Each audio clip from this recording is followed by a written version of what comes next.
पुणे महानगरपालिकेचा अजब कारभार पहा आणि थक्क व्हा। आज आपण आहोत हडपसर सय्यदनगरच्या रेल्वे क्रॉसिंगच्या अंडरपास जवळ एक समस्या आहे। ती समस्या नसून एक दुर्घटना स्पॉट आहे। जसं की तुम्ही इथं बघू शकता, रेल्वेचे जे अंडरपास आहे जिथं जी पास होत आहे तिथं जे लोखंडी रेलिंग्स आहेत नालीचे ते अख्खे तुटलेले आहे, अक्षरशः तुटलेले आहेत। आपल्याबरोबर या समस्यावर बोलायसाठी इथले काही स्थानिक नागरिक आहेत। आपण त्यांच्याशी संवाद साधून जाणून घेऊया या समस्येबद्दल। दादा, तुम्ही इथले स्थानिक नागरिक आहात, एवढा मोठा इथं प्रॉब्लेम आहे, काय सांगणार?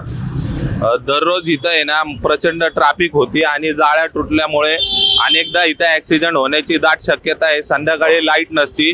2000 विद्यार्थी इथं शाळा आहे, पुढे 2000 विद्यार्थी शिकतात। त्यांच्या पालकांना एवढी अडचण होती। प्रशासन या कामाला अतिशय दिरंगाई करत आहे आणि लोकांच्या गैरसुविधा होत आहेत। त्यामुळे प्रशासनाला विनंती आहे की लवकरात लवकर हे काम करावे। दादा, आम्ही असंही ऐकलं इथं नेहमी ऍक्सिडेंट्स होत असतात, दुर्घटना होत असतात, हातपाय तुटण्याची घटना घडलेली आहे रात्रीच्या वेळेस।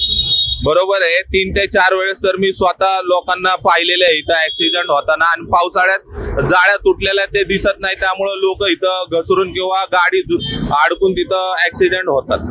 महानगरपालिकेला काय आवाहन करणार? कृपया करून महानगरपालिकेने लोकांच्या जीवाशी खेळू नये, कारण हा खूप मोठा गंभीर विषय आहे। रोड ऍक्सिडेंट मुळे रोज इथे 2 ते 3 ऍक्सिडेंट होत आहेत।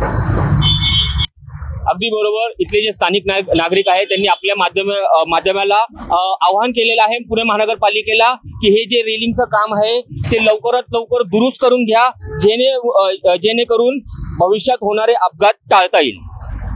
न्यूज.साठी मी जोएब शेख, पुणे।